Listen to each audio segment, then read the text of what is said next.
خشوا چې زما ښکلې ځواني لاړه خشوا چې زما ښکلې ځواني لاړه او تا نه بوږنوونکې پریشاني لاړه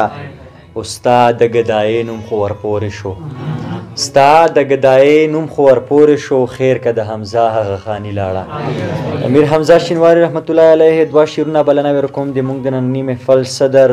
ابرار شاه ابرار افریدي صاحب لا چې روشي خپل کلامونه سره هم شریک کړي او څه تاثرات لري چې هغه هم سره شریک کړي ابرار شاه ابرار صاحب السلام علیکم ورحمت الله وبرکاتو ښه خوشګوار موسم و خو بس سندي یې کوي ولې مې هم ټول طبیعت هغه کړلو تاثرات یې مو اکثر له غزل او شعر په ژبه کې وي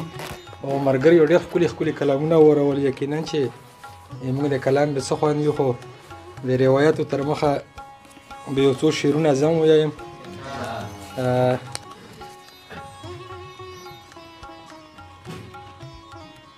عجب مفهوم لري جوړه معنا عجب مفهوم لري جوړه معنا د جمعیت ټپه سندره معنا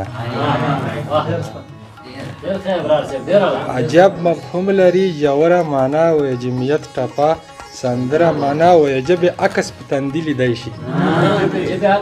جب عکس په تندي لیدای شي او ترېنه لوستلی شي اکثره معنا جب عکس په تندي لیدای شي ترېنه لوستلی شي اکثره معنا خو عباسیت ته نور به څه ووایو چې کومه نه لري خبره معنا خو عباسیت وي نور به څه ووایو چې کومه نه لري خبره معنا او یو څو شعرونه نور دي چې فضا د ځانځانې چې فضا د بدامنې کایمه ده چې فضا د بدامنې کایمه ده بادشاهي د ځانځانې کایمه ده او شپه او ورځ ستوري سپوږمۍ او کائنات ټول دا نقطه له زمانې قایمه ده شپه او ورځ ستوري سپوږمۍ او کائنات ټول دا نقطه له زمانې قایمه ده او پستی سبب یې جوړ د عروج بام شي ونه ستره له دانې قایمه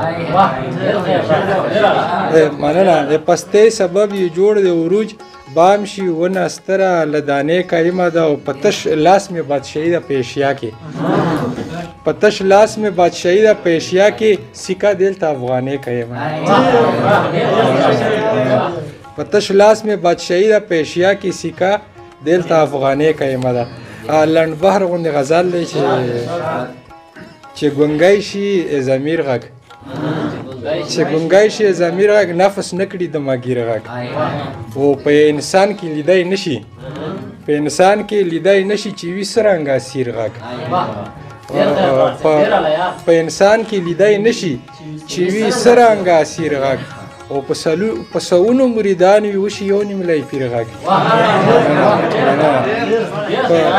په سوونو مریدان وي وشي یو نیم لای پیر غږ وایي غوښتنې په غراض وي باد لګیږي فقیر غږ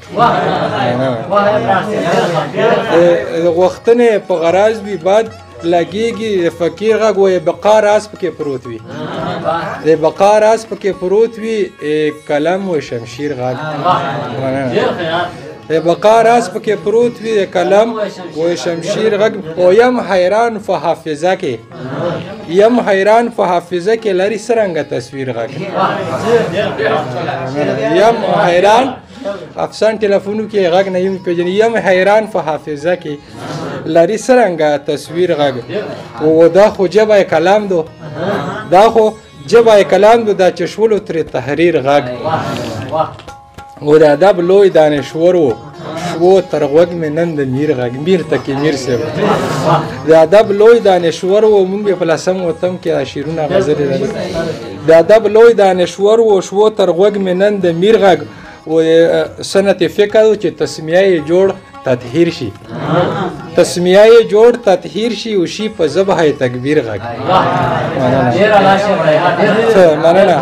تسمیه یې جوړ تطهیر شي شي په ذبح